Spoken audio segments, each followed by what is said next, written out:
Hey there, sinners. It's Adam Nox, and welcome to another episode of The Cult of You and yet another interview with the devil.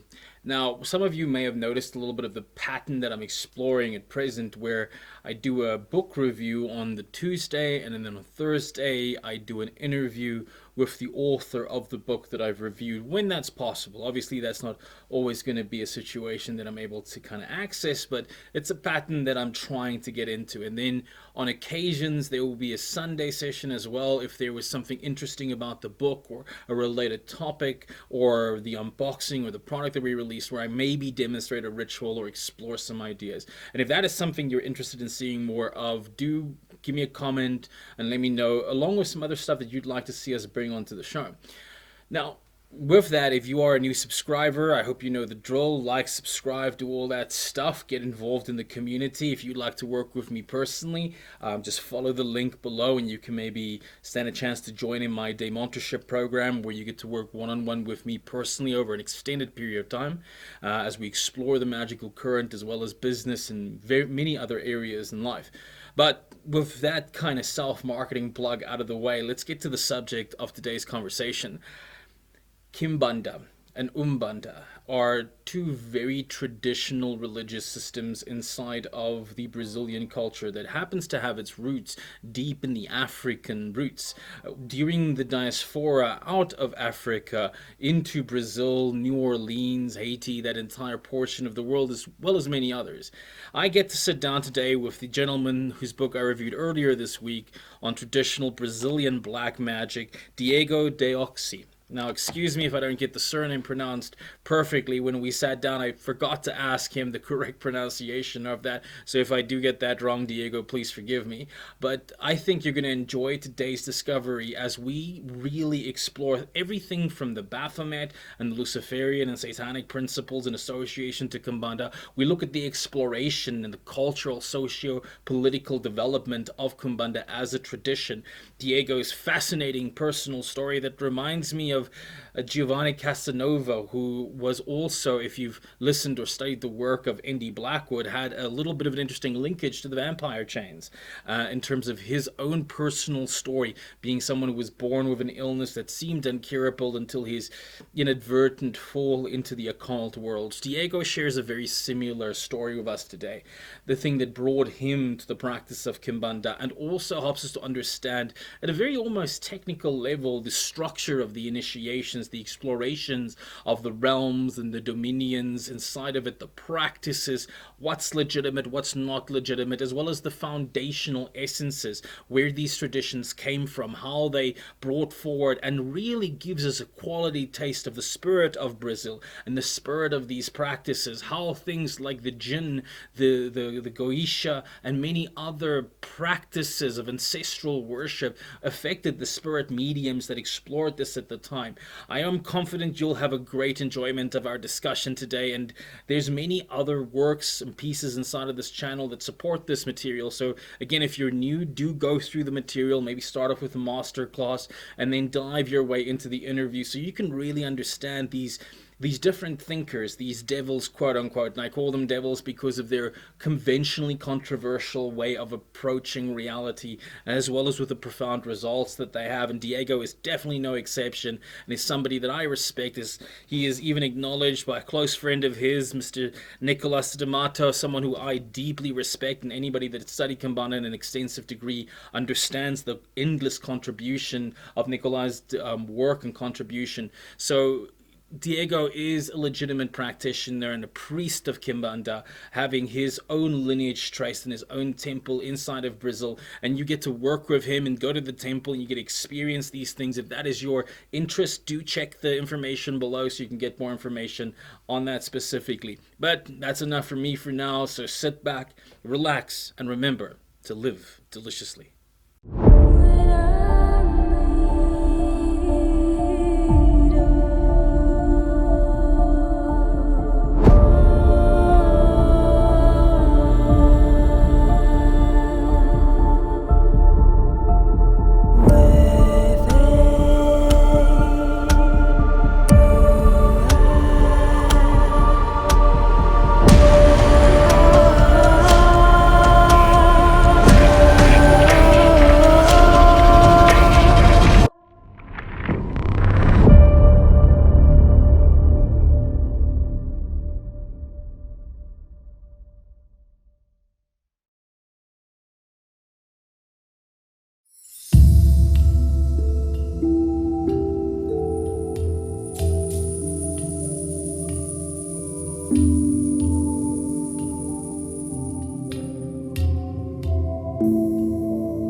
to be here with you and finally showing my face to the world. I have done a few podcasts and interviews, but only in voice, and now is the first time we actually look at each other. Yes, I'm very honored by that. So thank you very much for that. So I want to kind of dive directly in with our conversation. You and I had a little bit of a catch up before this, and there was one thing that we spoke about that I think is very resonant for both of us. I'm here in South Africa, and obviously the African traditions and the magic that comes out of Africa is very close to my own heart. It's very, very part and parcel to our practices. So there's a lot of commonalities between the two different sides. But I'd like to start there. I'd like to start with the diaspora out of Africa during the slave trades, how that magic from the Congo and the Ubara people came into Brazil and how that is formulated into the different traditions that are there now. Can you give us a little bit of an insight, a guide through that? Yeah, we can actually say that Brazil is the country that received that. Yeah, I guess received would be a nice word. The biggest part of the slave trade from Africa to Americas. Historically, we have about 8 million Black people enslaved in Africa during from 1500 along. Sure.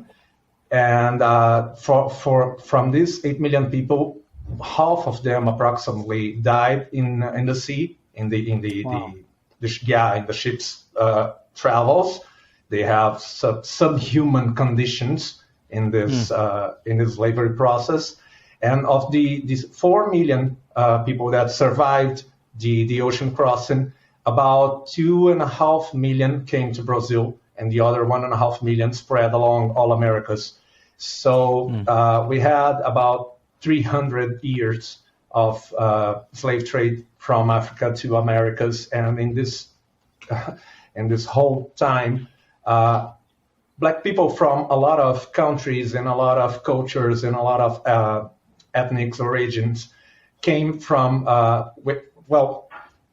one thing that we always must remember, and this is tricky when we talk about the US or when we talk about Brazil, because we have a continental wide-sized country.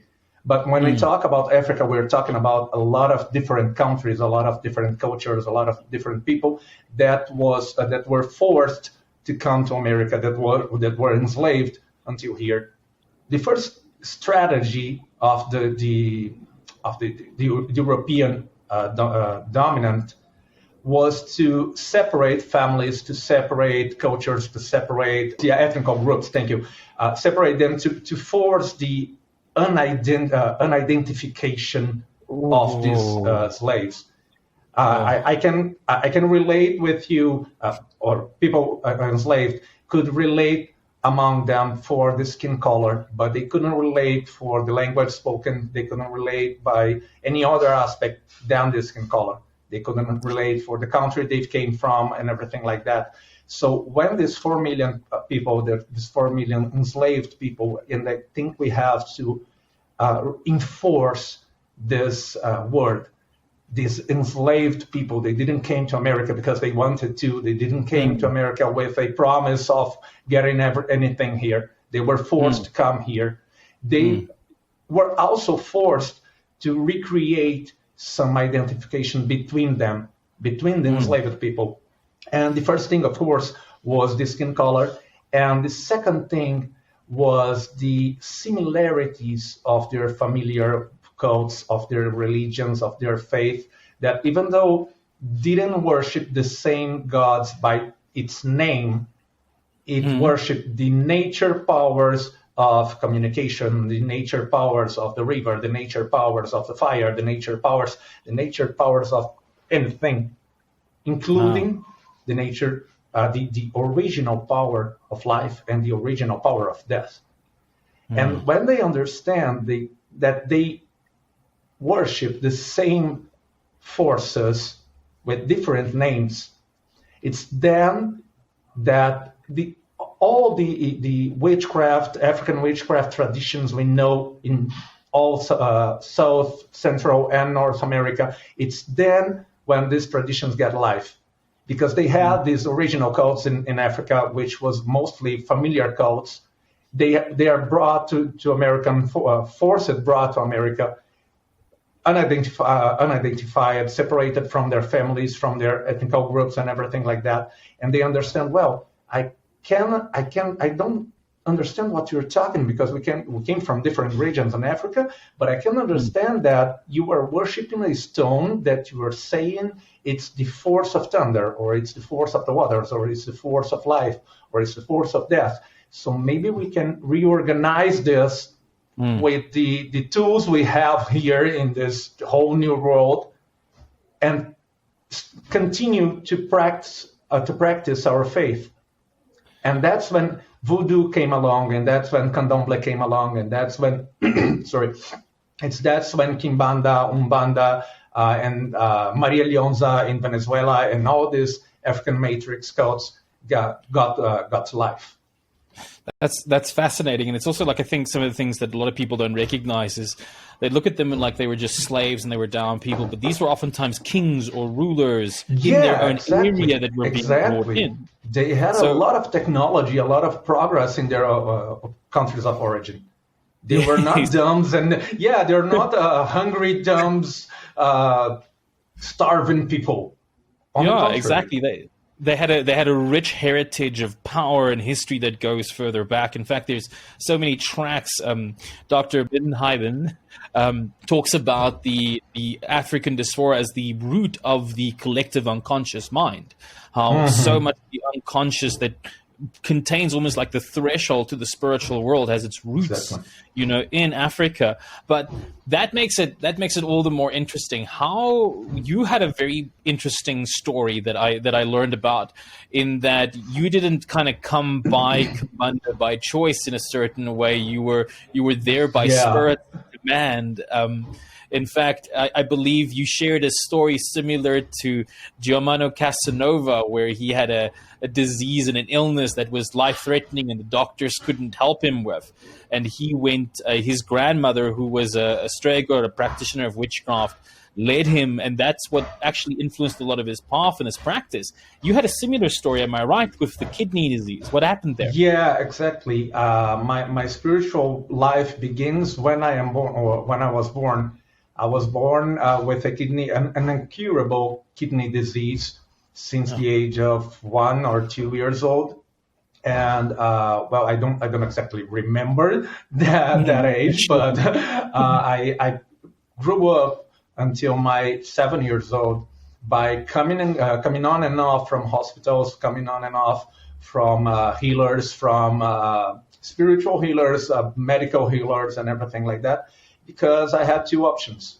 Either I would have a kidney transplant when I grew up. Either I would spend my whole life doing that blood transfusion. And it was since my 2 years old. I had a lot of limitations there. I remember my mom telling me that in the first years of the disease, doctor says, he can the organism is not processing liquids, so he can drink water. He can drink anything, actually. Yeah, and my daily limit of liquid was a cup of water, and my mom gave me water in a tablespoon, because that cup of water needed to last for the whole day. Since I was born, my grandmother and my godmother were mediums in an umbanda temple, which is the first organized spirit cult we find in the history of Brazil. It was founded in 1908. Historically, we have this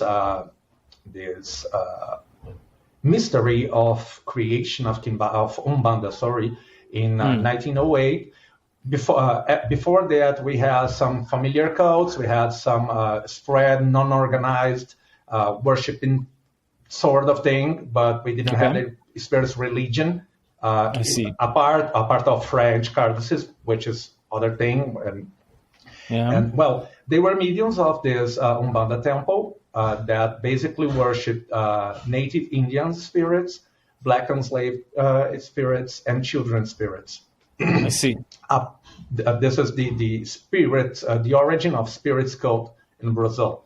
Okay. Native Indians, ancient enslaved black spirits, and children spirits.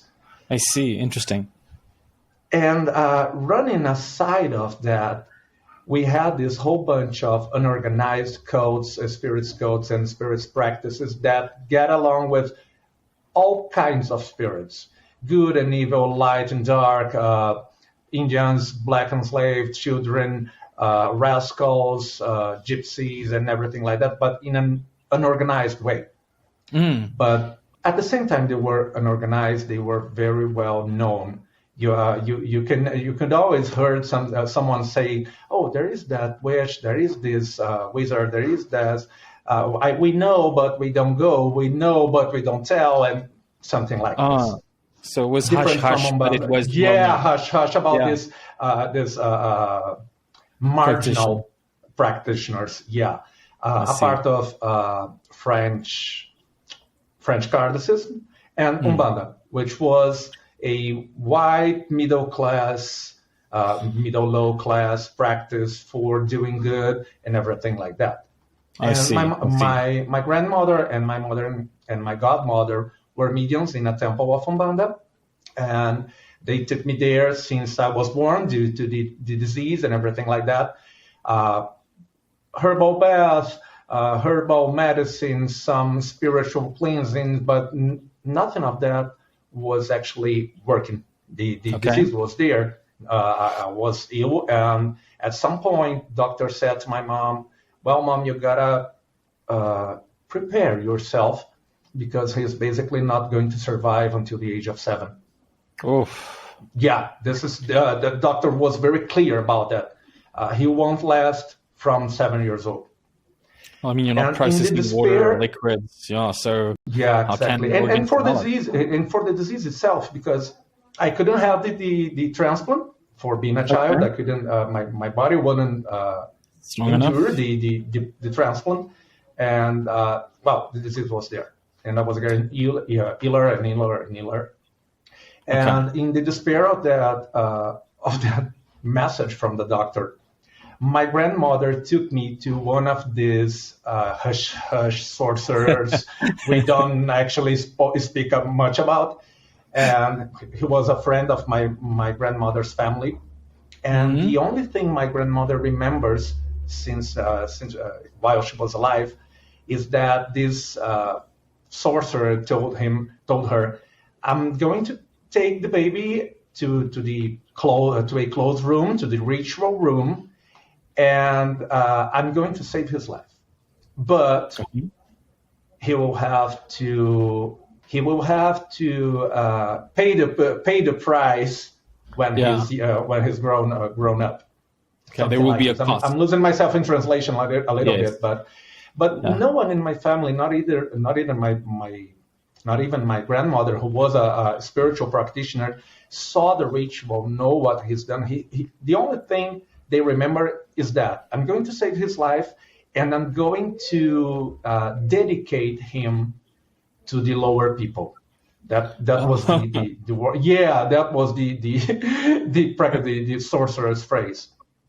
The thing is that I kept going on and off the hospital and everything like that. And exactly when I was 7 years old, the year I was supposed to die. I remember as it was today, going to the doctor's room, and she came from that inside corridors from the hospital with a bunch of papers in her hand, and she looked at my mom and she says, "Mom, I really don't know what happened, but the disease disappeared. You can cut off all the medicines, you can cut off all the treatments, you can cut off all preoccupations and worries about it. He's healed." Wow. That's it. I used to take three different medicines each day, 5 times a day, and all that. Absolutely no salt food because it could hurt the kidneys, the liquid limitations and everything like that. Literally, from one day to another, it was cut off. Wow. And Well, of course, it was a celebration. Oh, great. I was 7 years. I was a child. I kept going to this Umbanda temple and everything like that. Then I became a teenager. And, well, I did all that teenagers do in their growing up. Yeah. And the thing is, kind of forgot about it to a degree. Yeah, well, all of the family forgot about what happened in the age of 2 or 3, when that so-called spiritual dedication was done. Yeah. They remembered, whoa, that sorcerer named John saved your life. Okay, he did some rituals, but no one remembered that promise that was done. Yes. Or maybe as seriously as it actually is. Exactly. Then I grew old. I left my hometown. I came to live in São Paulo, which is almost 1,000 miles away. And started working and studying and going to college and everything like that. And suddenly I moved to an apartment which was 1 block away from an Umbanda temple.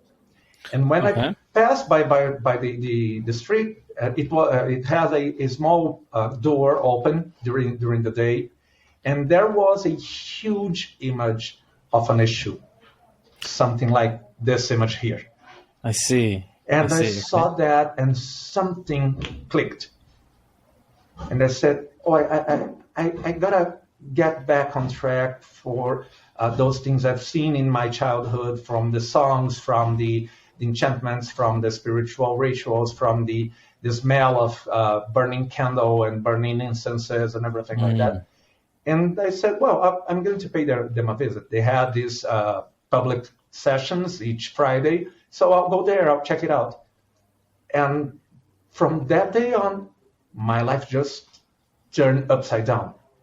I went for the first visit, and then something like speed up.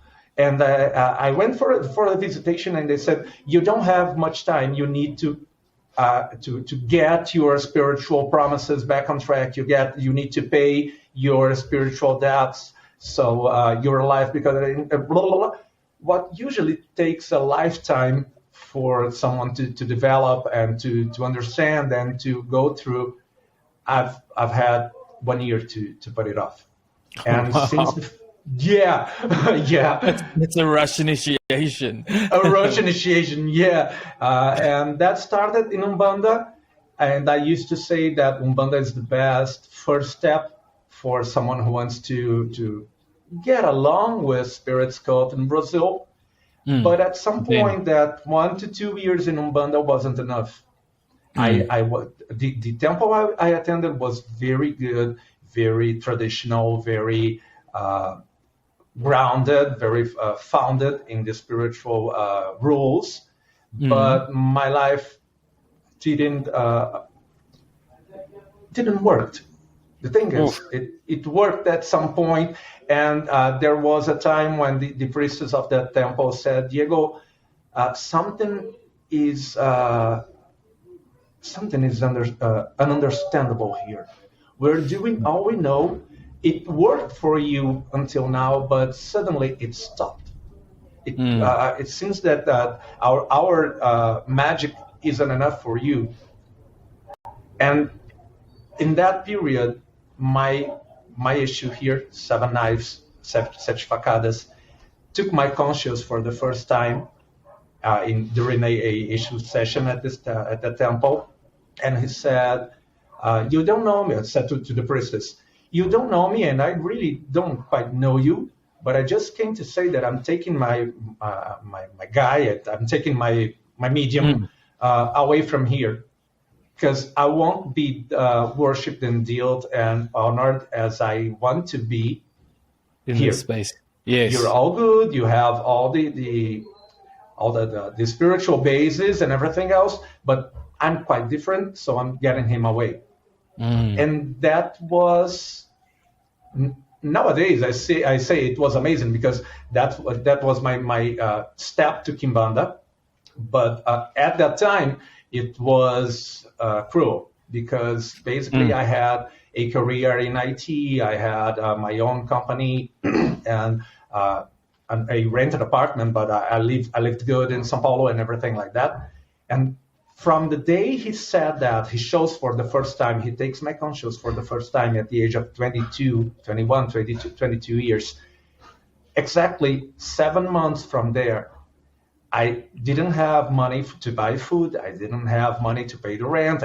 My life goes from up to most down possible, making me forced to go back to my mom's house in southern Brazil. Wow. And really really rock bottom, like hitting the bottom. Yeah, exactly. I went from a high level, wealth life to the rock bottom, forcing me to go live again with my mom in southern Brazil. When I got back to her house, I said, well, I need to look for someone to understand what is happening. I need to go to a magician, to a sorcerer, to a fortune teller. Basically, my life just break. I broke. What's happening? Then I got this, how is the word? Some fortune telling magazine, some spiritual magazine from my mom's city. And I just, the first page I've opened, there was this beautiful pictures of a black old lady celebrating the 50 years of initiation. And I said, whoa, she lives in an address I'm familiar with, and I can go there. I know how to go there, and maybe I'll give her a call and schedule a consultation. And that's what I've done. So I scheduled this consultation with this unknown woman I've seen in the magazine. She was a Orishas priestess, and when I went to her house to have this consultation, to the oracle consultation, and she shows up at the living room to welcome me, she looked me right in my eyes and said, "You're going through this, and that. Your life is ruining because of this." She didn't open any oracle. She didn't consult any cards or anything. She just looked at me and said exactly what I've been through since my childhood until that day. And she said, well, if you want me to consult the oracle, I can do this. I will repeat everything I just said to you. And what you need to do is to take care of your eshu spirit. He's the one that's going to lead you to a successful life, to get something from my past back, and he would be the one, this eshu spirit would be the one that needed to be you need to reclaim, that's the thing. And reclaim your heritage, reclaim your destiny. Exactly. And once again, she says, well, in a usual process, in the regular process, you would initiate yourself now, and from 1 to 3 years pass for this and that ritual, and in 7 years you would be this and that ritual. You don't have that time. I'm going to initiate you now. In 3 months from now, I'm going to make you a priest. In 1 year from now, I'm going to open your temple, and blah, blah. And that was the thing. Diego, you don't have time. If you struggle not accepting this, then it's the end of the line for you. Oh, no. And well, cured of an uncured disease by the spirits, brought to São Paulo, and well, living in very high standard life in just a few years of career. Then getting rock bottom until I didn't starve because my family helped me at the time. And just to meet her, just to get to know Ieda Maria Viana da Silva, Ieda of Ogun, Ieda of Eshu, King of the Seven Crossroads. Okay, so if the solution is to initiate myself, well, I really don't have any other options now, so let's do it. What was the thing that I came to know? She was the founder of Kimbanda tradition in Brazil. Oh, wow. Okay. Yeah. Sure. So there was almost synchronicity that guided you to this person, guiding you to Exactly. living in a place where there was close to the temple again, opening up this adventure. Okay. And you know that the most interesting thing about this is that when I looked at the news of the magazine and said, "Oh, I'm familiar with this direction. I'm familiar with the district where this temple is. I don't know her, but I can go there and back to house easily." It's because the address was exactly in the street where in my teenage years I went to bars and pubs and everything like that, and I never knew that was a religious temple there. Oh wow! I was literally drinking up on the crossroad of her temple, and I never heard about her in my teenage years. Yeah, because I wouldn't do anything that. When a teenager, we cannot initiate someone in Kimbanda with 14, 15 years old. Okay. But as soon as I was an adult, as soon as I had this whole capacity of taking the spiritual pact, and now nowadays I'm very comfortable saying this word. What was done to me when a child was a spiritual pact, and when I got able to fulfill my part on the pact, then life came all around and literally gave a 360 degrees turnaround that got me back on my origins to become a Kimbandist. That's amazing. That's a powerful story. There's a lot of things in there that I think echoes through a lot of practices that we see, and that's very common with those that have really been touched and had a direct relationship with the spirit. I've even found myself, there was this long period where I have a very Kabbalistic and draconian based in my practice, and working almost the front of the tree, the light kind of based traditions would take one so far. And some people would pay, but others would not. We have to break through to the darker side, to the hidden, to the side that's oftentimes shamed or judged by those that are trying to separate themselves from it. And it just doesn't have that space. And until we submit to the spirit that we've originally started working with, there's always the challenges. I had the same with problems in my career path until I gave into that. And when I gave into that, suddenly opportunities would open and they were more aligned with your spirit and what you feel your destiny is. So that was exciting. Thank you for that. One of the things that I really loved, even when I looked at your book, I first saw, because I was a big fan of Nicholas de Matas, and I saw that he had a note in for this, and I was like, if Nicholas respects this man, I need to learn more about you. And the more I dived into the book, you had such a lucid way of writing, and you gave such a nice classic overview of the system that I didn't see a lot of people writing out about before. Can you give that perspective? And the reason, one of the things I want to start off with is, in traditional Western Hermetic magic, and as well as many other traditions, the number 7 in association with 7 planets is so common. We see it everywhere. And the number 9, from the positions of the Mayan calendar systems to the tree of Yggdrasil in Scandinavia, and the number of man. And then when I read through your work, you were talking about the 7 dominions and the 9 realms, if I've got that correct. Seven realms, 9 dominions.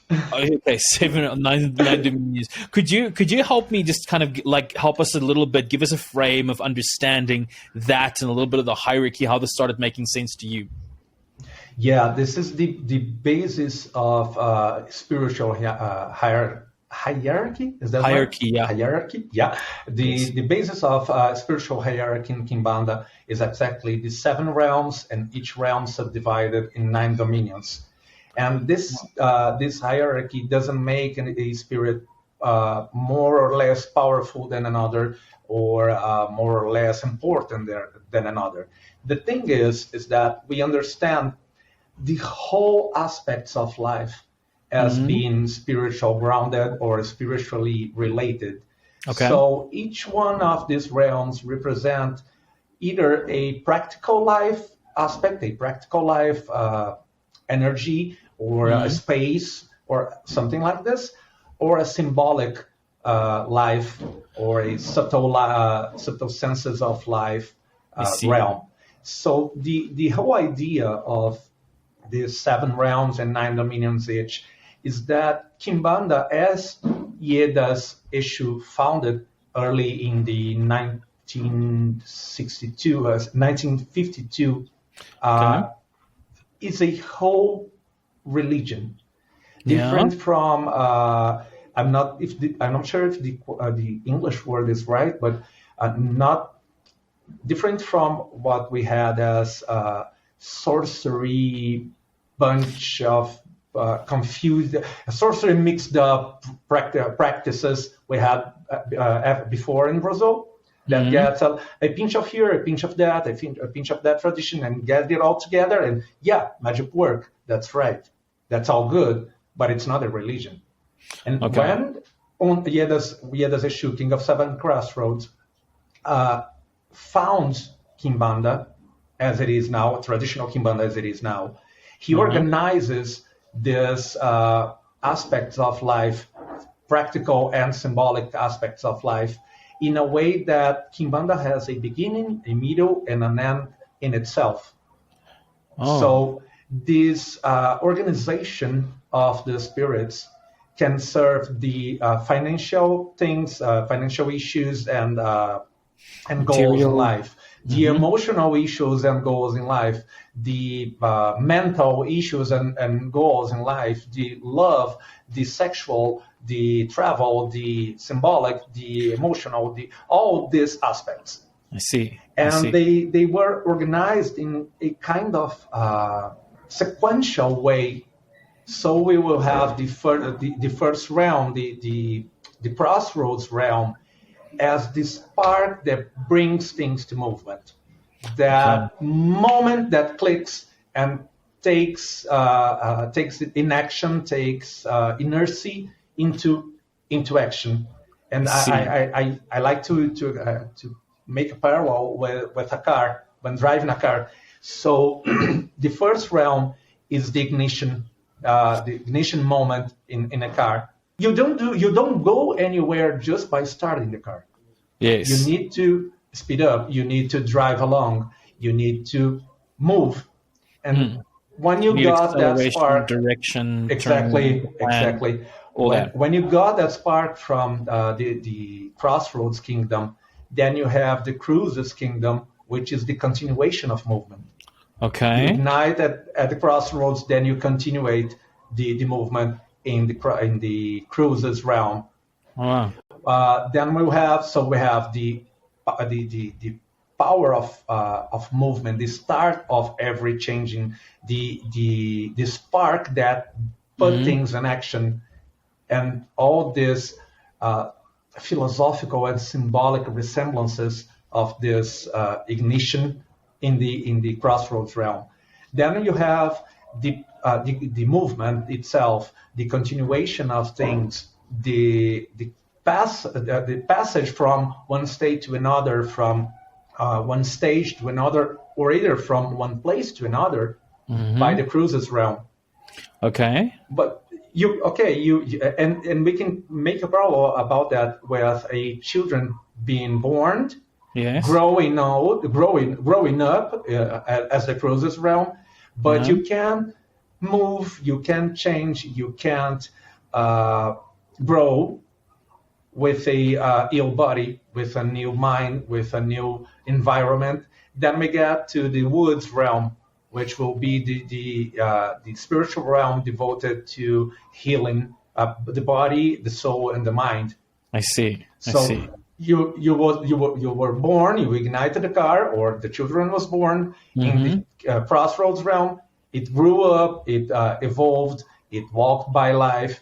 In the crossroads, it was born. In the Cruises, it grows old. The car gets in action. You need to have a nice environment, a healed body, a supportive eco-culture. Yeah, thank you. Culture. I'm losing myself in translation here. Sorry. You're doing great. You're doing very which good. would be the woods realm.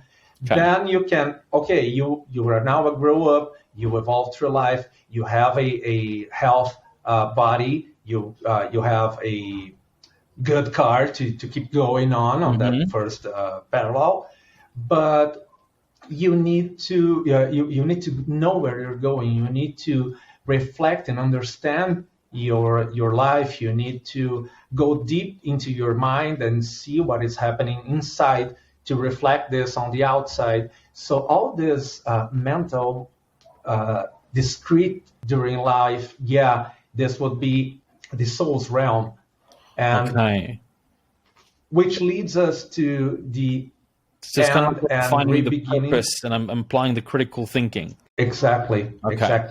All things related to mind and to thinking are related to the soul's realm.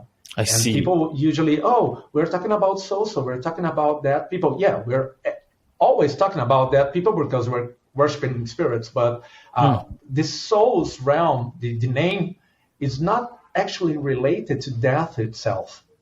Okay. It's about getting into yourself. It's about the souls as the invisible aspects of your life that exist, but we don't see. And when you was born, grow old, understand all this health environment, making yourself health too, and looked inside and reflected and thought about all these invisible aspects that exist and we don't see, but we believe and we see results in life. And of course, by going through all this journey, but the thing is, then we get to the fifth realm, which is the end and re-beginning of everything life. So we have the cemetery's realm. So you go up all the way up, then you need to die to restart again. Makes sense. So, and bringing us the lesson that nothing lasts forever. You were always in a state of impermanence. Rebirthing, rebirthing cycles in life. Which brings us to this to the sixth realm that will teaches us, which is the leader's realm, that teaches us, you was born, grew old, understood all philosophical, mindful, and subtle and discrete aspects in life. You have this health environment, a health body and health mind, but you can't always be practical, working, and philosophy. You can't get lost inside of you. You need to enjoy the pleasures of life.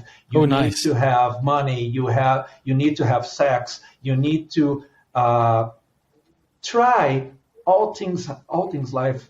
You must live deliciously. Exactly. And you are, and this is the biggest lesson the leader's realm will teach us.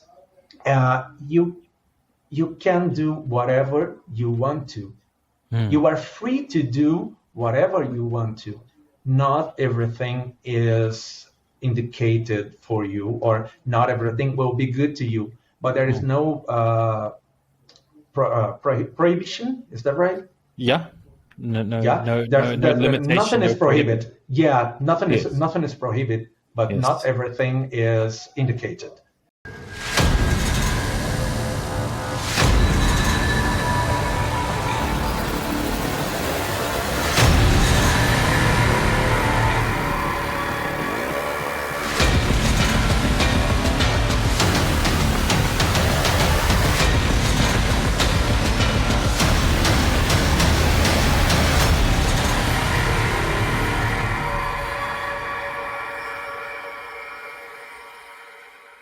You will only find it out if you try. And I'm saying this for actually, I guess this is the first time I tell this live about the leader's realm, but it got me now thinking about Aleister Crowley. Because do what you will. Yes. There's so much resonance. Even the old, a lot of people talk about the video game Assassin's Creed, but what they don't know about, there's a comment called nothing is true, everything is permitted. Actually come back to the original Assassin cults that were also pulled out from Africa out into the East. And a lot of that influence and that concept that we create our own morality. But we take responsibility for what the results are of it as well. This is the biggest lesson Kimbanda has to brought to our life. Take responsibility. Eshu will never tell you cannot do this or that. Okay. He will counsel you. Oh, this way is not too good. If I was you, I wouldn't do that. Look, I'm your mentor. I'm your guide. Let me tell you, this is the best choice. But he won't take action for you. And he won't stop you from taking a good or a bad decision. That's your life. Take responsibility for it. If you follow the advices, if you listen to Eshu's counsels, if you, of course, worship him and fulfill your part on the pact, life will be good. He will never take you to a bad choice. He will never guide you to a bad path. But he can't walk the way for you. He can't take life decisions that will get you until the destination he is proposing. That's the biggest thing. That's a very important thing, because a lot of people tend to come to the practices and they almost think that they can just offer a soul or offer money or something silly and have all their wishes fulfilled. when the truth is that they're very different. Spirit will give the instruction and they will open the door, but we have to walk it. We still have to act on what's coming through. And that's oftentimes the difference, because if we cannot trust in the spirit and in ourselves, then we won't have any power. You know, they can come and they can approach, but we're impotent. That's very good point. Very good point.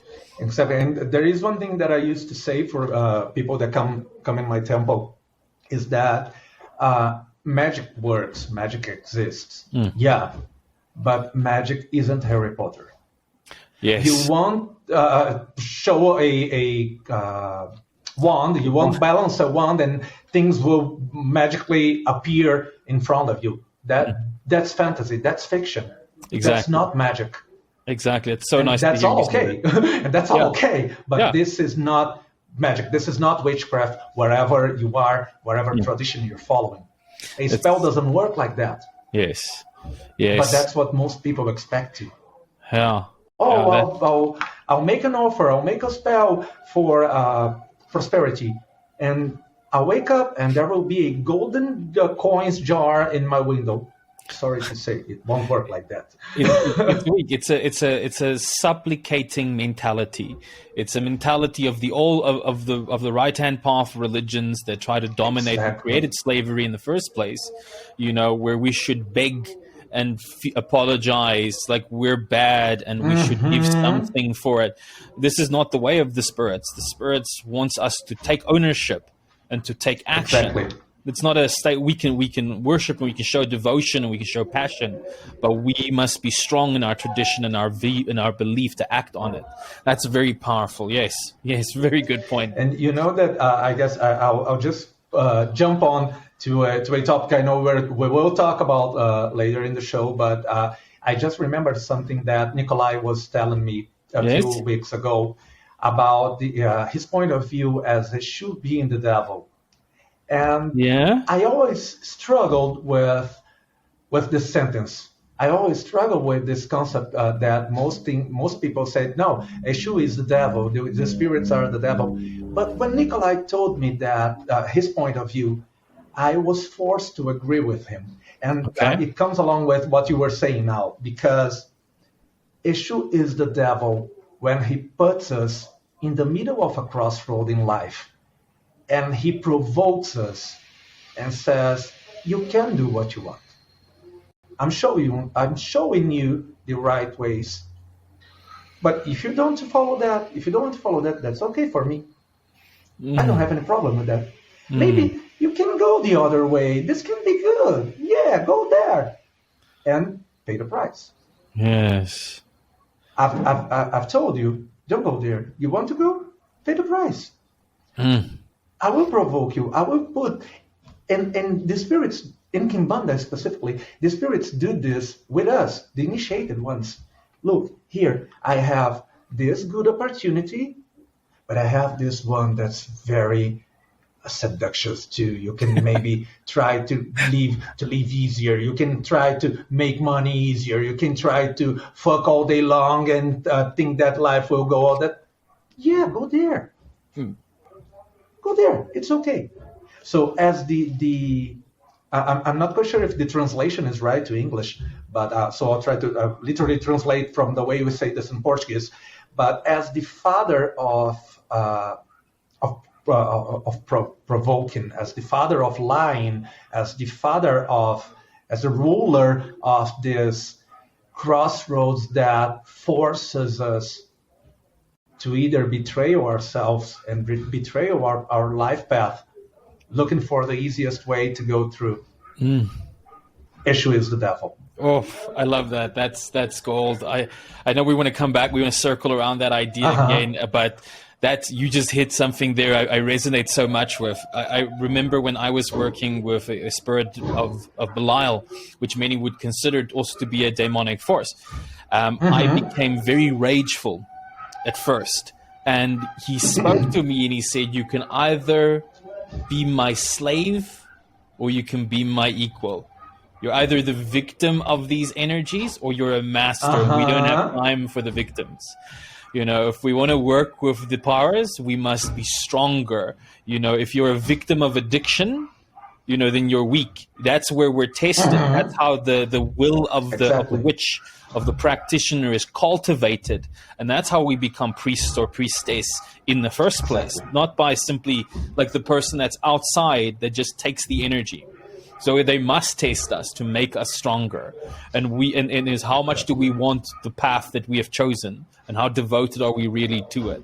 That is so good. That is so good. And if you try to live the spirituality either with the spirits or with demons, if you want to live this by a bargain relationship, trying to make them the slaves, they will also put you on test and put left and leave you alone in the middle of the crossroad. Yes. You can become addicted to the visuals and to the magic and everything, or you can try to force them, and either way won't work.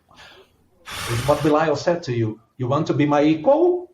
Great, I'll take you to the best life you can have. You want be up or down me? Yes. Things will crash. Yeah. That's the secret of magic. Yes. Yeah. Oh, there's so much I want to unpack here. There's so much more. So let's kind of open. There's a few more questions I want to kind of go into, but I think it's kind of open as we go. So I want to talk about how the 9 realms and just kind of finish that up. But I want to understand a little bit just how the initiations. But I'm specifically interested in the use of the 4 knives and how that kind of comes across to the pieces. I just want to make a mental note because I want to come back to what we just spoke about. With there's so much I need to ask there. I want us to talk about, but can you just give us a little bit, just see how it fits? I just want to understand how it connects. Are the nine realms, 9 dominions, are they connected? Are we also going through these stages in ourselves and those realms at all these 7 tiers, or are they not connected at all? If you can give me a rough overview or rough understanding. Not actually. Okay. Not actually. The realms in itself are not directly related with the initiation steps. Okay. Yeah. Okay. Thanks. Because to simplify things, the initiation itself, the first step is just like being rebirth to spirituality. So it's actually the first step. Okay. And I guess this is a rule for all initiatory traditions in the world. You need to be inside to unveil its secrets. And this is something very important to enforce here. To enforce here is that the initiation in itself doesn't take you anywhere. Okay. Just the initiation in itself doesn't take you anywhere. And I'm repeating this because a lot of people come to me and says, "Oh, I dreamt with a spirit that says I need to be in Kimbanda. My spirit guide says that he's Kimbandist. I want to be initiated," thinking that the initiation in itself is the end of all things, and that's quite the contrary. The initiation is the first step. It's then when you're born and you get the first rite, so the spark on the crossroads. Okay. to get to know the secrets. I see. And this is the initiation itself. In the initiation process, you will be presented for the 7 realms. Okay. And by being presented for the realm, you're being presented for the dominions, subdivisions. I see. So we actually have 3 initiation steps or initiation degrees. Okay. The first one is what we basically call initiation, is this first step.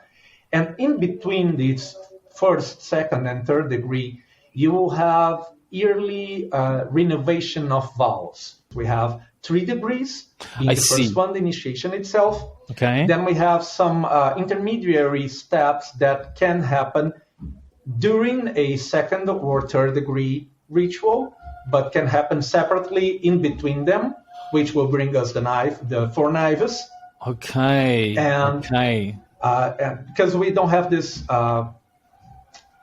defined time in between each degree.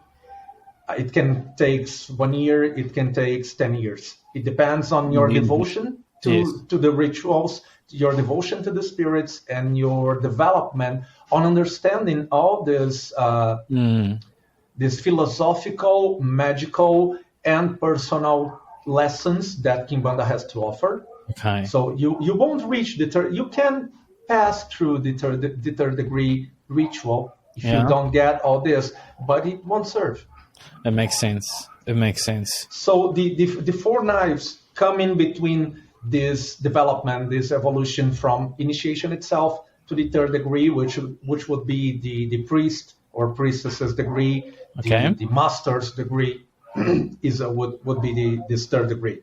So the initiation is the birth, the spiritual birth. You are just like a baby. You are starting now. You will get to know the secrets and magics of Kimbanda. So people won't get much of the initiation itself, apart of the right to access the secrets. I see. So if you're not initiation, that's nothing for you. Okay, but that also indicates that. Sorry to interrupt. That also indicates that initiation has to be done in a temple. It has to be done with. The initiation needs to be done. Need to be performed by a priest or a rightful initiated priest or priestesses. There is nothing like, and we hear about it a lot in Brazil. Oh, I dreamt, or I woke up, or my spiritual guide initiated me out, self-initiated me. Yeah. Sorry to say, you were not initiated in anything. Okay. And we come to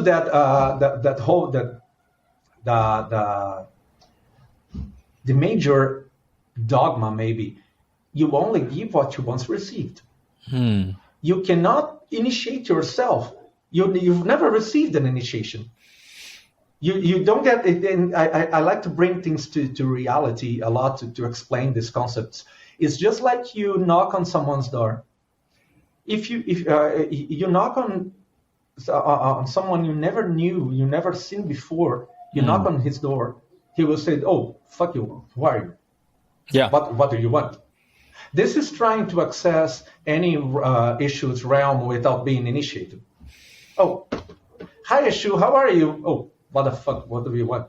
I've never seen you before. You don't have the mark, something like this.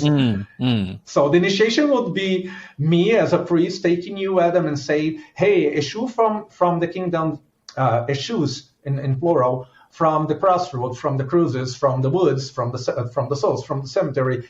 This is Adam. He's a nice guy. He's now allowed to knock on your door, and you can get him into this." This is initiation. I see. This is the first degree. Yes. You need someone that's already formed a pact with the spirit, the relationship with the eshu. Exactly. That helps forge the relationship between you and them now. Exactly. Yeah. Then from in between the first and the second degree, we will have yearly rituals that reinforce this relation of the initiated with the realms, and of the initiated, especially of the initiated with his guide spirit. Okay. So initiation makes the pact, just like a contract. But if you don't nurture this pact, it weakens. It doesn't fit. Yeah. And this is something that I think it's very typical of Kimbanda. The relationship we establish with the spirit we're initiated to is a best friend forever relationship. So just like your BFF, if you don't call him, if you don't write him, if you don't send a message, if you don't look for him, one day or another, you'll be forgotten. And that's the relationship. When we do the initiation, when we first establish this pact, we say, hi, Diego, now you're the best friend of eshu seven knives. Hi, eshu seven knives. Now eshu will be your most beloved best friend ever. Okay, so let's go together. If you don't do the yearly rituals, that's what happens. If you don't look for your friend, one day or another, but we love each other. We look like we've been all life together. Yeah, one day it was like that. But you never called, you never mentioned, you'd forgotten him. This is so each year the bonds get stronger and stronger and stronger. And we nurture this relationship, this friendship relationship, this spiritual friendship relationship.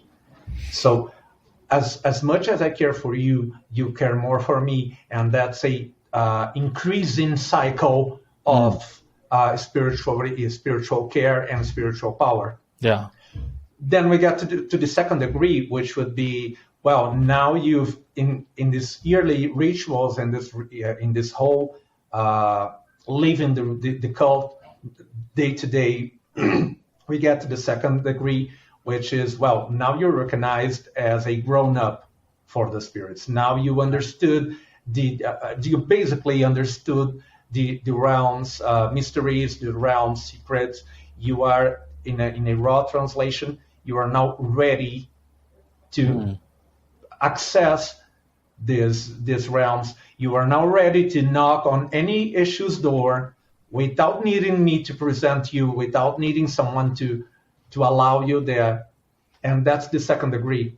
And so we have the aprontamento, which is now you're ready. You're a grown up. You can walk by your own on the spiritual situations. Yeah. Which is the most desired degree. Naturally, because then you're pretty much free to practice and to consult. Exactly, and free to practice on that behalf. Exactly. Are you at that point ready to create a settlement or create a temple, or is that only when you do the third degree? So from the second, the third degree would be the priest degree. So if you're allowed to, if you have the indications and the preparation for opening a temple and initiating other people, then you get the third degree.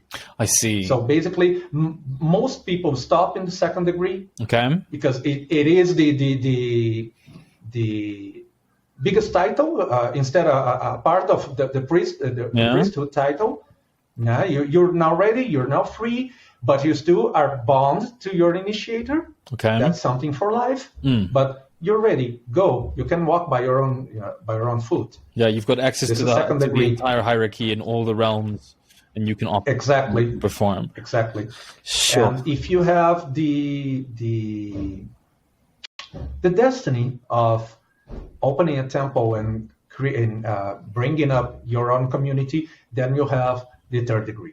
Because that's it. Like the third degree is also a responsibility back to the community. Exactly. And now you've devoted your life in service, in essence. Exactly. And the allowance to initiate other people. I see. And once you have, this is something I never spoke of, but once you have the third degree, you can maybe have a hidden fourth degree, which would be another show. Another show topic about. There is a kind of a fourth degree, which is only allowed for those who have the third one. We're going to keep that one for when I bring you back on the show. Okay. Great. I think that would be an interesting piece. But to answer you about the knives, all these 1, 2, and 3 degrees, all this in between reinforced in rituals, that's when you get these magical knives. Okay. Because the basis of Kimbanda and Spirit's Code is the animal sacrifice, is the blood magic. So generally, we will use we will use the knives for the sacrifices, and they are also they have a logical sequence for getting for the four of them.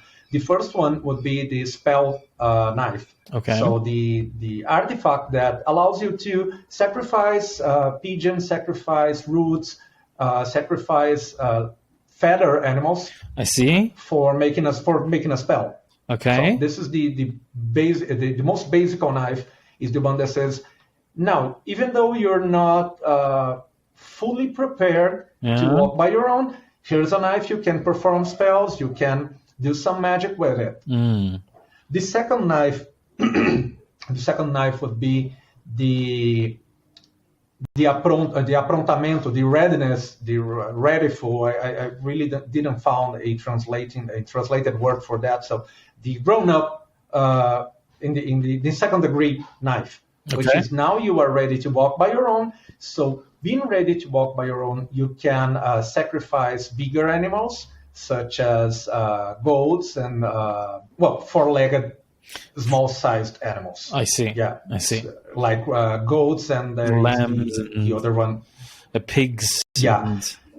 Yeah, exactly. Pigs, raw goats, and the other one I won't remember.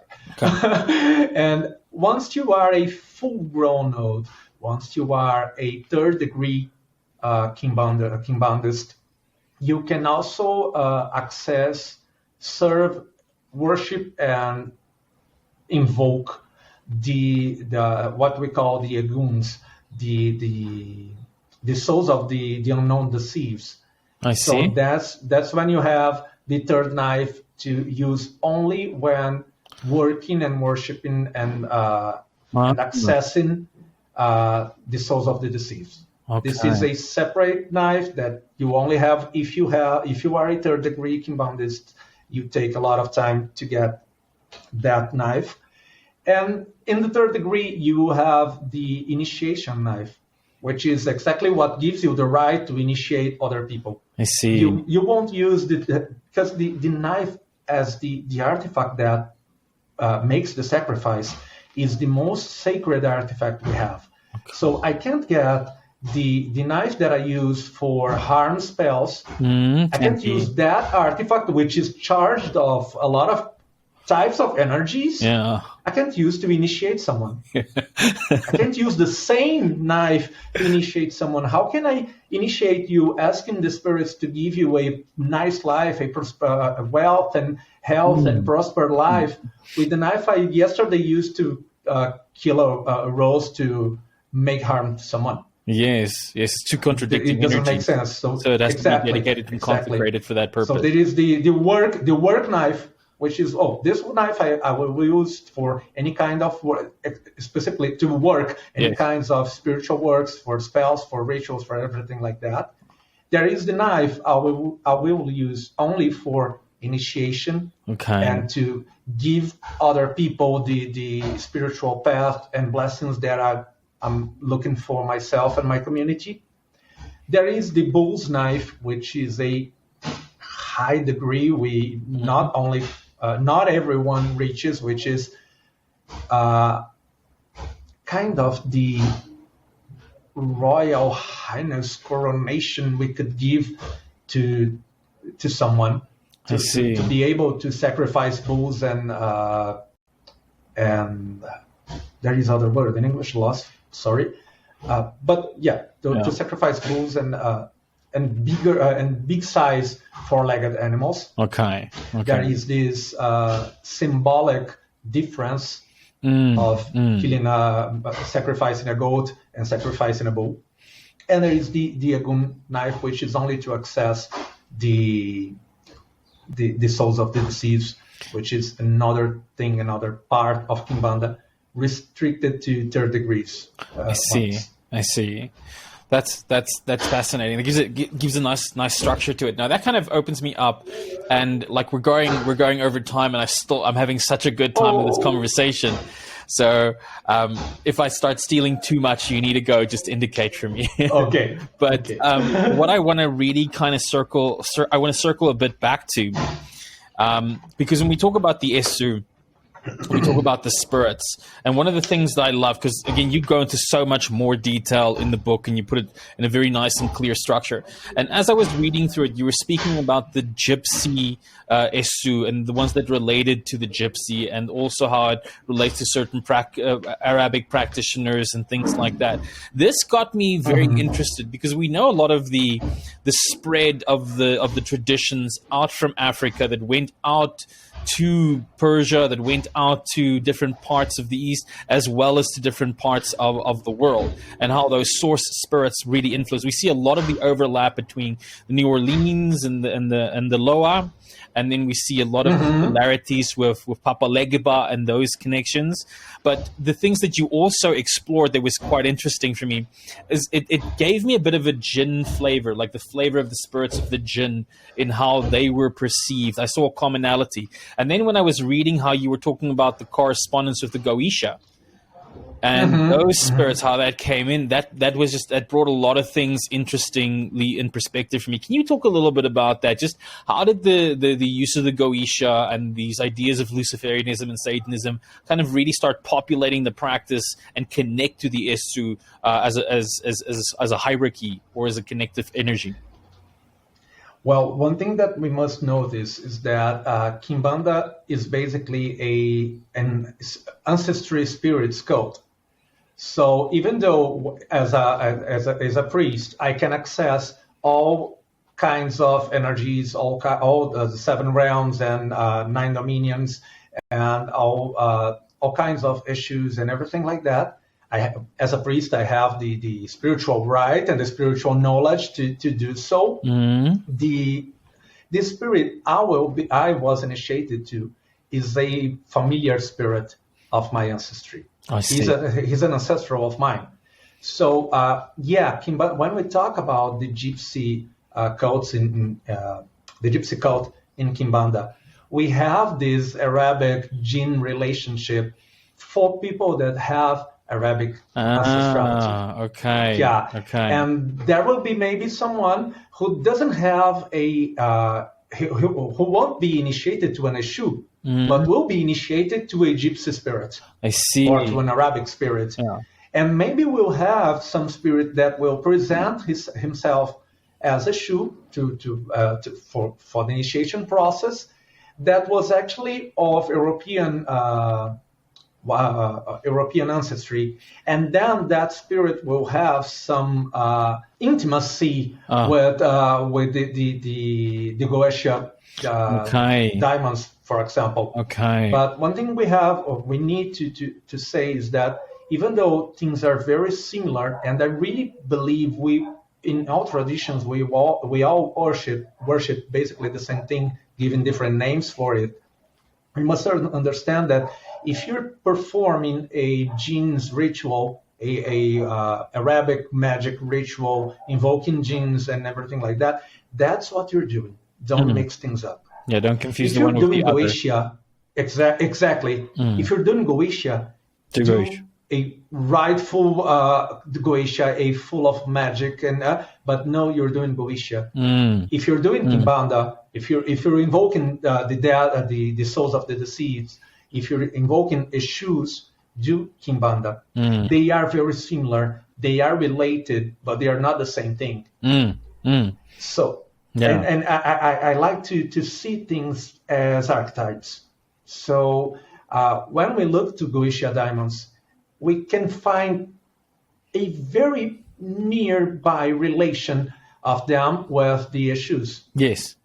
Because we're talking about archetypes. We're talking about leaving aside all that Christian Judeo wrong and right dichotomy, and we're talking about traditions that leads us to, I will do what I want, or at least I will look for doing what I want without guilt, without sin, without this whole cutting off concepts that we find in Christian religions. Yeah, the true slave traditions. Course, there are a lot of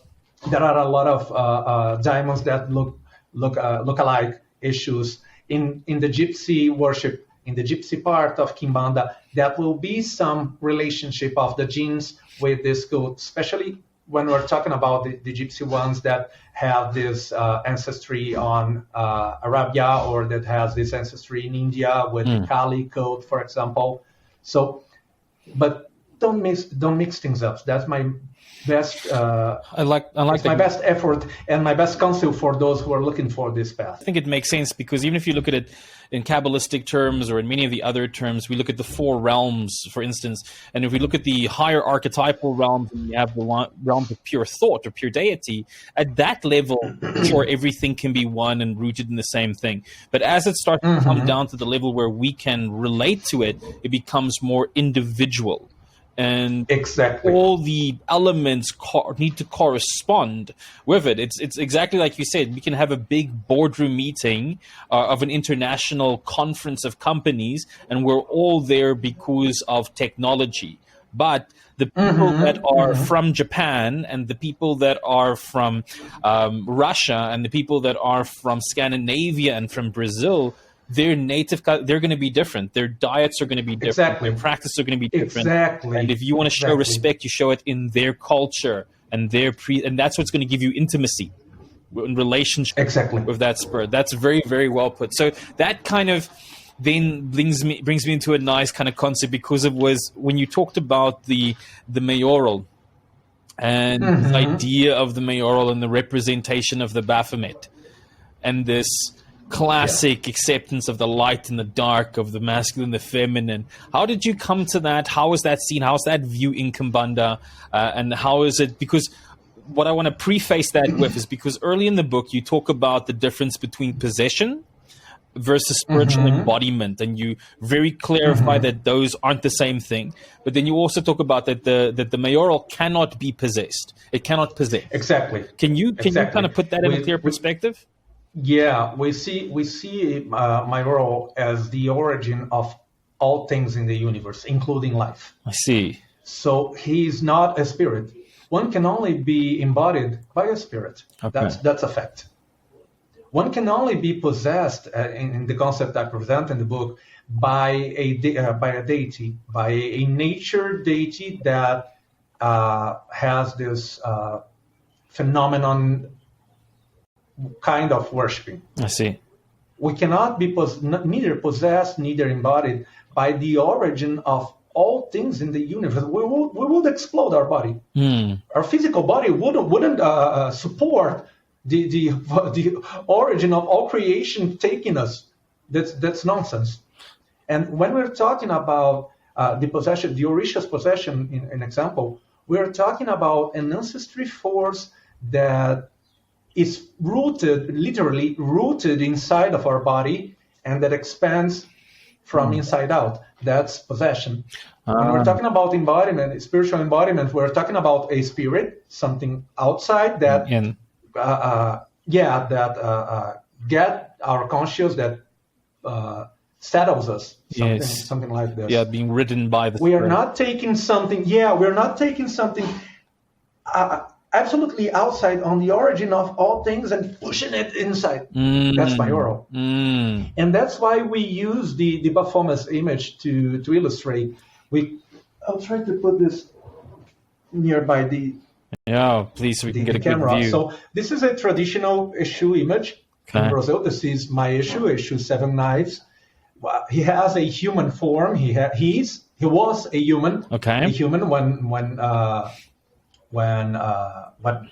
he lived in mid 18th century. Okay. And then he is figured as a human in the sculpture. I see. So he was a spirit. He was a man. Okay. He existed. He is not an ununderstandable force, which is maioral. I see. We can define the origin of life and death. We can draw. We don't know how it looks like, but we have Baphomet's image that gets men, women, male, female, and beast forms.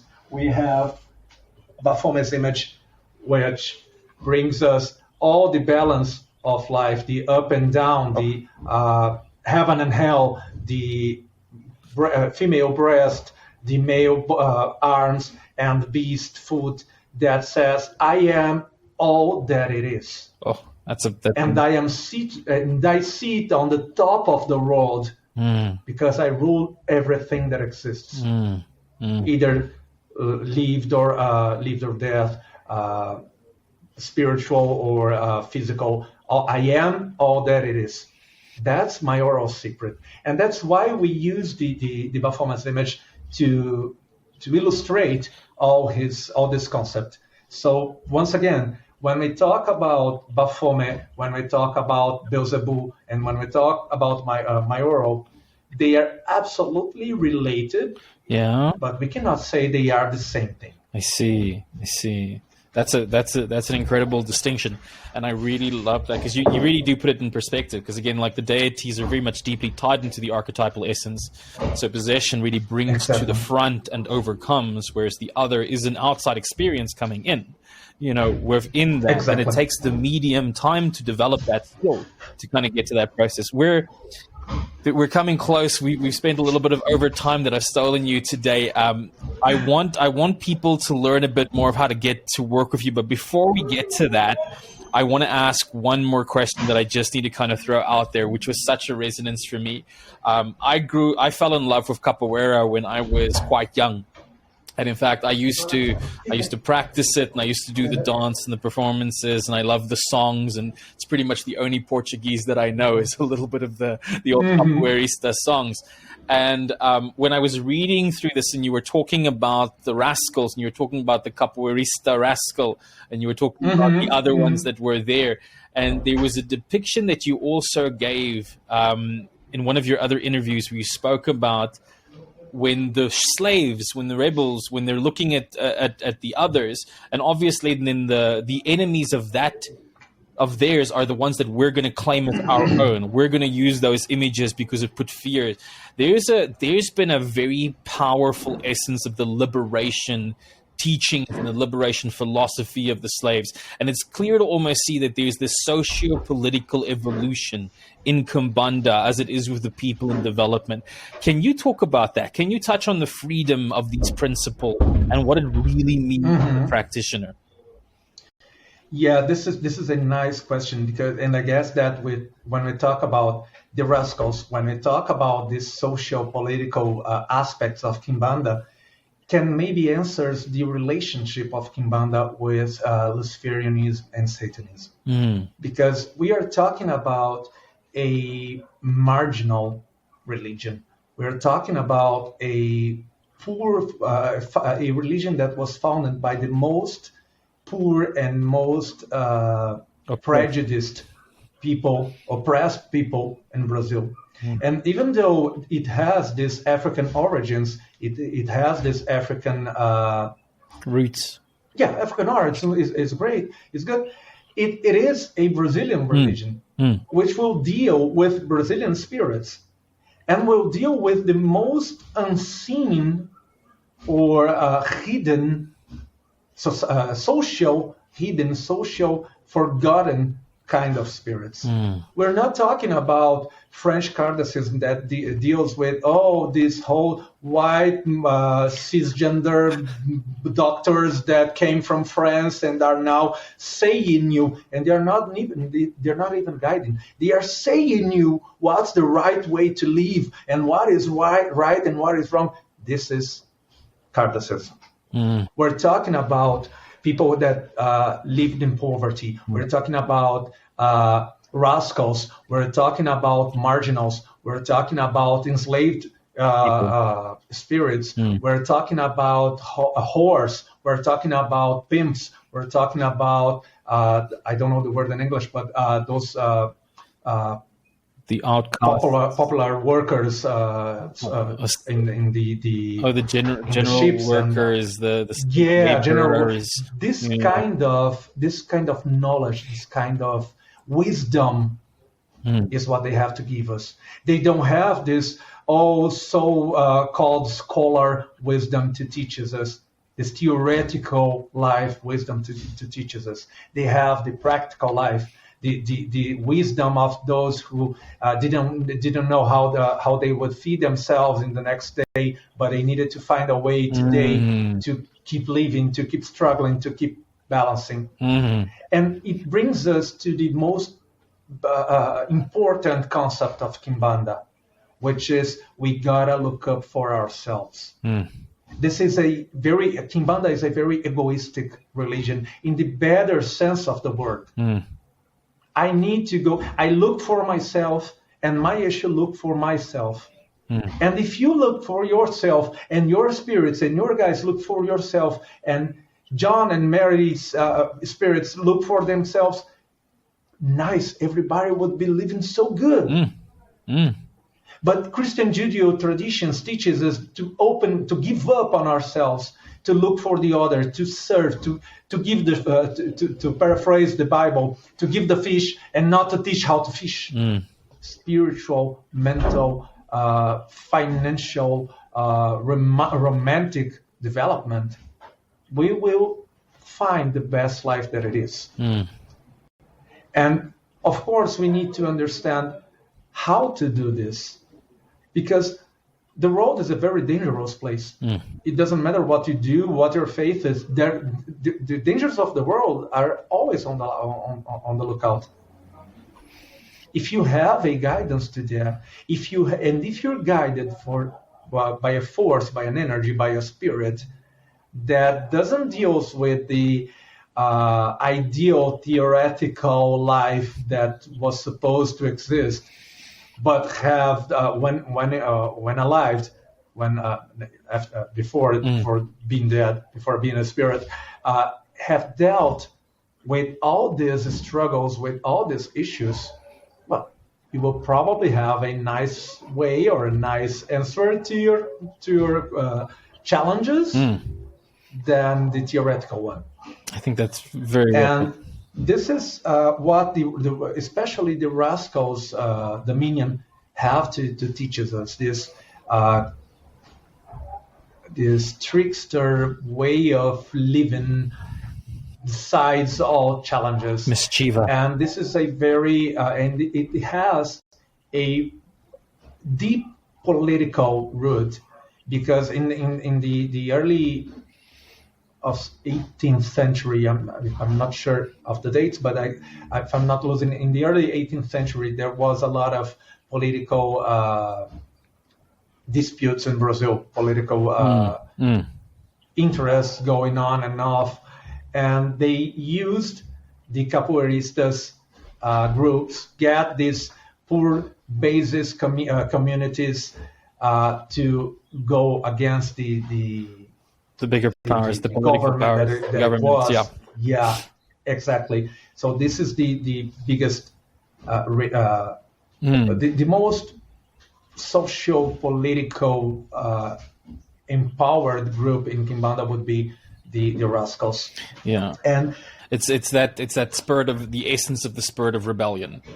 You know, but it's rebellion. That's the word I was looking for. Yeah, all Kimbanda is based in this practical, this real life rebellion, and in a symbolic spiritual rebellion. Because if we look to the history of Kimbanda, it is an insurgence. The foundation of Kimbanda is a social breakup. Because after the 1950s, we had this spirits cult all over Brazil and all over Americas, and we have French Cardassians, the white cisgender ruler scholar spirits. We had Umbanda, which brought to light the cult to native Indians, the enslaved black spirits, and the children's spirits.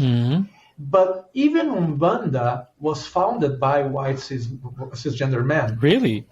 And yeah. Do tell even more. Umbanda was founded. It was.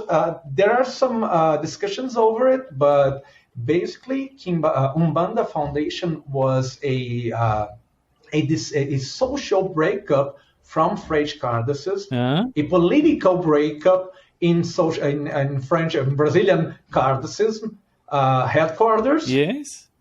And there, along with that, it happened a spiritual phenomenon with the appearance of the spirit that founded Umbanda. But even though it was founded by a white cisgender man, white cisgender middle class man. Wow. Yeah. So when that cult brings a part of the forgotten communities, so the native Indians, the ancient enslaved black spirits, and the children spirits, all these castes, castes is the right word Caste, for this hierarchical caste.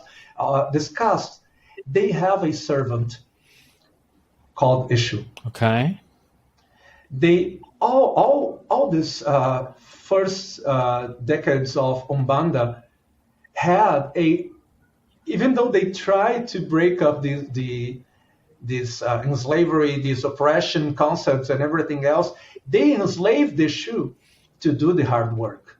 Oh, interesting. And the foundation of Kimbanda is exactly this social, this spiritually political breakup when Eshu King of Seven Crossroads says, I will not be anyone's slave. He embodies Yeda and the traditional Umbanda that was done at that time says, well, Eshu, you just came here to clean the energies of the space. You can't drink, you can't eat, you can't be worshipped by yourself. You are just a servant. And he says, not me. I am Eshu King of Seven Crossroads. I know my power. I know who I am. I am not a slave of anyone, either live or dead. Life or death. I am a king. I am a spirit king, and I will be treated as so. And that's the breakup in the spiritualist society that happens in 1952. And that's the first time an Eshu spirit has its own cult, its own worship form. And that's why we say that traditional Kimbanda creates a freedom religion that says you can even be a king spirit, but you won't submit any other kind of spirits. You will be as equal. And I remember what you said about Belial. You will be as equal as any other kind of spirits. If you try to go up or down, you will crash. Oh, that's powerful. That is powerful. There's just so much in there. I think for anybody listening, just the value in the lessons and the value of the insight, just that, especially in the world today, that requirement of owning yourself, accepting who you are, and standing up for that in power without submission. That is the essence. And also there's so many little subtle lessons inside of that. I mean, Jung spoke about that one of the biggest problems for people in society today between success and failure is they get top heavy on education. And that's what we see oftentimes with the light side of things. It's very philosophical. It's very in the idea because they're not in the dirt. They're not there where it's dirty. They're not there where it's tough and difficult. That's where experience is. And experience is often what leads to the biggest changes and the biggest transformations in everything. That was powerful. And another interesting idea that just kind of came to my mind, I think it was Aristotle's Politicus, where he said that the only key for a stable government would be the man in the middle class man, never the one at the top and never the one at the bottom, because you needed somebody that could understand the argument in order to create the change. So that's a fascinating piece. Diago, I can speak to you for days. I can literally speak to you for days. This is such a great conversation. Thank you so much for bringing it here. There is a question, a small one I'm going to leave you with, but before we get to that, how do people get hold of you? I know getting into the book may be a good first step for somebody that's learning, because I know there's somebody that's excited about what we've been talking about. They're curious about Kimbanda. They want to get the right kind of guidance. They want to learn. I understand you guys are doing a lot of development with the temple there that's going to be opened up to foreigners. You've got some events coming up. Can you break that down so the audience has a good understanding? Yeah, sure. I guess that actually the first step to get the Kimbanda 101 is the traditional black magic book just released by Destiny Books. You can find it on Barnes and Nobles, on Amazon, on Simon Schuster, and all bookshops. There is English written books. You can find traditional black magic, traditional Brazilian black magic book written by myself. So this is Kimbanda 101. Okay. And this is something we are probably not going to talk on online or live events because this is the basis. Yeah, and it's assumed. We have, exactly, it's assumed that you've looked for the 101, the historical things, the get to know how the spirits works. This is here. Get yours, read me. that's something. Buy the book, help the author. And I want to also thank the editors of Destiny Books. They have done a huge job translating the Portuguese edition. We have this studios word plays and things to English language. So the book is the entrance for Kimbanda knowledge in English. And I'll have next August, I was invited for Salem Witch Fest. Will be my honor to hold a class on Kimbanda practice. You can look for the salemwitchfest.com or Salem Witch Fest on the Instagram. They have tickets available for this Kimbanda class, which will happen in the first week of August. And people can always look out for me in the social media at Diago de Oxóssi, www.diagodeoxossi.com.br. There is my website. We will have some live events in Brazil focused on foreigners, readers, listeners, and practitioners that will take place in our temple in the beginning of the next year. So probably January or February, we'll have these first degree initiations and all hands-on Kimbanda for foreigners interested in. So send me a message there. In the website, you can find the Talk to Us form, the WhatsApp number to get to know more, diagodeoxossi.com.br, and I'll look for everybody in Salem Witch Fest class. That is that sounds pre-stage for the live event in Brazil. That sounds amazing. For everybody listening, there's obviously links down. If you're watching on the YouTube, there's links down to all of this in the descriptions. And the same with the book. If you haven't yet, there is the book review that's done on that. And with that, you'll also find links to Amazon and all other kind of places where you can buy that, and some other additional links as well. So that was amazing, Diago. That was fantastic. So the last question I want to ask you before I end our call today, it was something you and I chatted about briefly before we got started. The kauri, the shells, the shell oracles. So we're familiar here in South Africa and Africa with the traditional use of the bones for the divination, and we have the shells there, which kind of caught an interesting glimpse in my mind, because many of the sangomas that I know that I work with also speak about the water realm and the close affinity, that the spirits have with the water realm around initiations and things like that. Even though they're different traditions, still similarities. How did that come about? What's the story behind the shells? Why it's the shells and not the bones? Well, it's actually a social acceptance issue we found.